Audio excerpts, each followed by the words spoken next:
we came up with this idea that with language, if you use it properly, you don't just interact, you interthink, and that's what it's evolved for humans to do. That's why we are, for better or worse, in charge of the world. It's because we're able to interthink like other creatures just can't. But it's funny because Lynn Dawes, who's one of the Oracy chemists, but you may know her work, but she's also my wife. She's around somewhere. We actually thought of that word together, and true to its meaning, we don't remember which of us actually thought of it. It kind of came out of a dialogue, and we wouldn't attribute it to any one of us.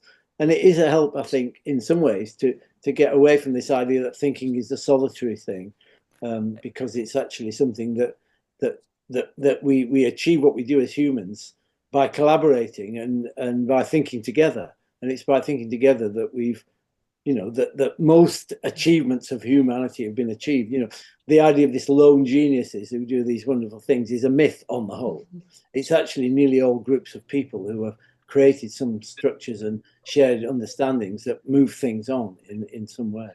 And do you know where that shows up most powerfully in my own life? It's through voice noting. I really notice that when I voice note with my friends on WhatsApp, each time we voice note, we level up. And the advocacy team will know this in Learning Pioneers too. It's just like I'm learning something new each time, and then you're adding and creating this new idea and new thinking.